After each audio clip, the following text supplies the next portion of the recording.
আসসালামু আলাইকুম রহমতুল্লাহ। আমার কাছে উমেদ থেকে প্রকাশিত ইলম চয়নিকা বইটির দুইটি খণ্ড আছে। এটা হচ্ছে প্রথম পর্ব, এটি দ্বিতীয় পর্ব।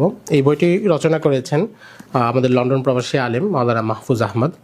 এই বইয়ের বেশ কিছু বৈশিষ্ট্য আছে। বৈশিষ্ট্য হচ্ছে এখানে বিক্ষিপ্তভাবে অনেক ধরনের লেখার সংকলন আছে। মাওলানা মাহফুজ আহমদ হাফিজাহুল্লাহ, আল্লাহ রাব্বুল আলামিন তাকে একটা বিশেষ নিয়ামত দিয়েছেন। তিনি অল্প বয়সেই দেশ বিদেশের অনেক বরেণ্য আলেম, গবেষক এবং স্কলারদের সাথে সান্নিধ্যের সুযোগ পেয়েছেন, সফর করার সুযোগ পেয়েছেন এবং বিশ্বের অনেকগুলো দেশ তিনি সফর করেছেন।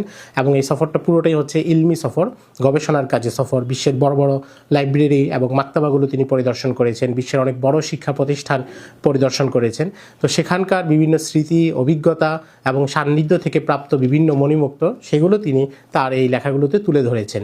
এবং এই বইয়ের বিষয়ে অনেক ধরনের লেখা আছে। আমি যদি সূচিপত্র থেকে দু একটা বলি, যে তিনি বিশ্বের বড় ব্যক্তিত্ব যেমন ডক্টর বাশার আওয়াদ মারুফ, ডক্টর শেখ মোহাম্মদ আওয়ামা হাফিজাহুল্লাহ এবং ডক্টর হামজা আল বাকরি, তাদের সাথে সান্নিধ্যের কথা। এবং এই সান্নিধ্যগুলো যেমনটা হয় আলেমদের সান্নিধ্যে গেলে অনেক ধরনের বিষয়, অনেক কঠিন বিষয় কিংবা অনেক দূরে থাকা কোনো বিষয় খুব সহজে জানা যায়। ঠিক তেমনই তিনিও সেই সুযোগটা পেয়েছেন এবং সেগুলো লেখার মধ্যে তুলে ধরেছেন। এরপরে বিভিন্ন কিতাব নিয়ে আলোচনা করেছেন, কোন কিতাবকে লিখেছেন, এটার উপর কোনো ব্যাখ্যা গ্রন্থ লেখা হয়েছে কিনা, কোনো টিকা টিপ্পণী দেওয়া হয়েছে কিনা, সেগুলো নিয়ে আলোচনা করেছেন। এবং অনেক ধরনের তথ্য ইলমি দুনিয়ায়, যেটা একজন সাধারণ তালিবুল ইলমের বা সাধারণ পাঠকের জন্য খুবই আগ্রহের বিষয় হবে, এই ধরনের বিষয় তিনি এখানে তুলে ধরেছেন দুই খণ্ডতেই। একদিকে তার সফরনামার একটা ঝলক এখানে পাওয়া যাবে, পাশাপাশি তার বিস্তৃত মোতালা থেকে প্রাপ্ত বিভিন্ন গুরুত্বপূর্ণ তথ্য, সেটার একটা সংকলন বলা যায়।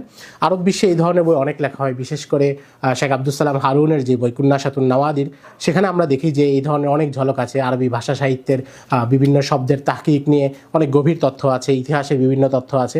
তো আমি মনে করি মোহতারাম মাহফুজ আহমদ সাহেবের এই ইলম চয়নিকা বইটাও ওই ধারারই একটা উল্লেখযোগ্য সংযোজন।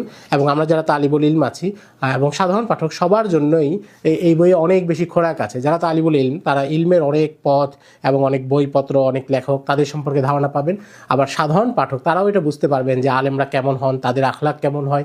এবং আমরা বইয়ের পাতায় যে সালাফদের কথা শুনি, বর্তমান পৃথিবীতে যারা আলেম আছেন তাদের আখলাক কেমন, তাদের চরিত্র কেমন, তাদের অধ্যাবসায় কেমন, এগুলো সম্পর্কে জানার জন্য এই বইগুলো খুবই উপযোগী। এবং আমরা বুঝতে পারবো যে ইলমের জন্য বর্তমান বিশ্বে কী ধরনের কাজ চলছে, আলেমরা কীভাবে নিজেদের সময়, জানমাল সব কিছু ত্যাগ এবং কোরবানি করছেন, এবং আমাদের কাছে ইলমগুলো কীভাবে পৌঁছাচ্ছে। আমরা বিভিন্ন বইপত্র পড়ছি, সেটা আমাদের কাছে আসার আগে কী কী মাধ্যম স্তর অতিক্রম করছে, সেগুলো সম্পর্কে জানা যাবে। তো এই বইগুলো আমরা সংগ্রহ করতে পারি।